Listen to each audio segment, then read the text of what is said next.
हरे कृष्ण जी। 4 मई को वरूथिनी एकादशी, जानिए महत्व, पूजाविधि और कथ। वरूथिनी एकादशी का व्रत करके साधक विद्यादान का फल भी प्राप्त कर लेता है। मान्यता है कि जितना पुण्य कन्यादान और अनेक वर्षों तक तप करने पर मिलता है, उतना ही पुण्य वरूथिनी एकादशी का व्रत करने से मिलता है। विस्तार। वरूथिनी एकादशी 2024 एकादशी तिथि सृष्टि के पालनहार भगवान श्री हरि विष्णु को समर्पित है। शास्त्रों में वैशाख माह के कृष्ण पक्ष की एकादशी को वरूथिनी एकादशी के नाम से जाना जाता है।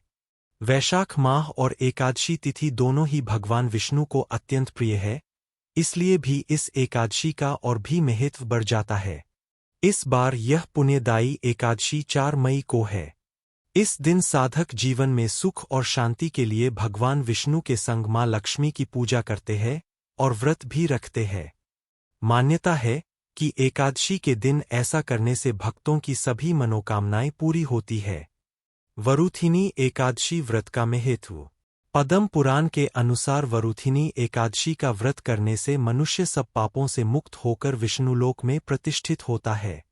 मान्यता है कि जितना पुण्य कन्यादान और अनेक वर्षों तक तप करने पर मिलता है, उतना ही पुण्य वरूथिनी एकादशी का व्रत करने से मिलता है।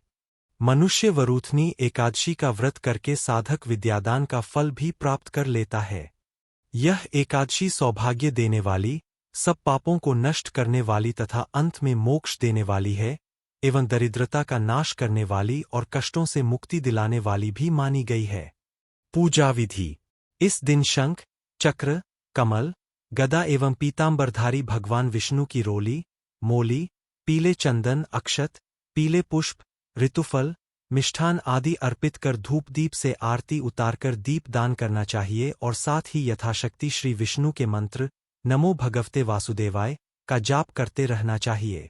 इस दिन विष्णु सहस्त्रनाम का पाठ करना बहुत फलदायी है। भक्तों को परनिंदा, छलकपत, लालच, द्वेष की भावनाओं से दूर रहकर श्री नारायण को ध्यान में रखते हुए भक्तिभाव से उनका भजन करना चाहिए। द्वादशी के दिन ब्राह्मणों को भोजन करवाने के बाद स्वयं भोजन करें। पौराणिक कथा। कथा के अनुसार प्राचीन समय में नर्मदा नदी के तट पर मांधाता नाम के तपस्वी राजा राज्य करते थे। एक बार राजा जब तपस्या कर रहे थे तभी वहां एक जंगली भालू आया और राजा का पैर चबाने लगा, लेकिन राजा तपस्या में लीन थे। भालू राजा को घसीट कर जंगल में ले गया। भालू को देख राजा बहुत डर गए। इस दौरान उन्होंने भगवान विष्णु से जीवन की रक्षा के लिए प्रार्थना की।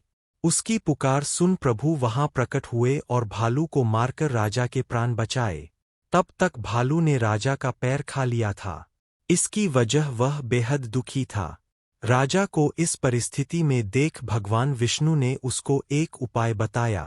प्रभु ने राजा को वरूथिनी एकादशी करने के लिए कहा। राजा ने प्रभु की बात को मानकर वरूथिनी एकादशी व्रत किया और उसने वराह अवतार मूर्ति की पूजा की। इसके बाद इस व्रत के प्रभाव से राजा फिर से सुंदर शरीर वाला हो गया।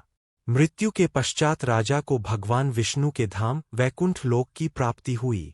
अधिक वीडियो के लिए राधे श्याम चैनल को सब्सक्राइब करें। हरे कृष्ण जी।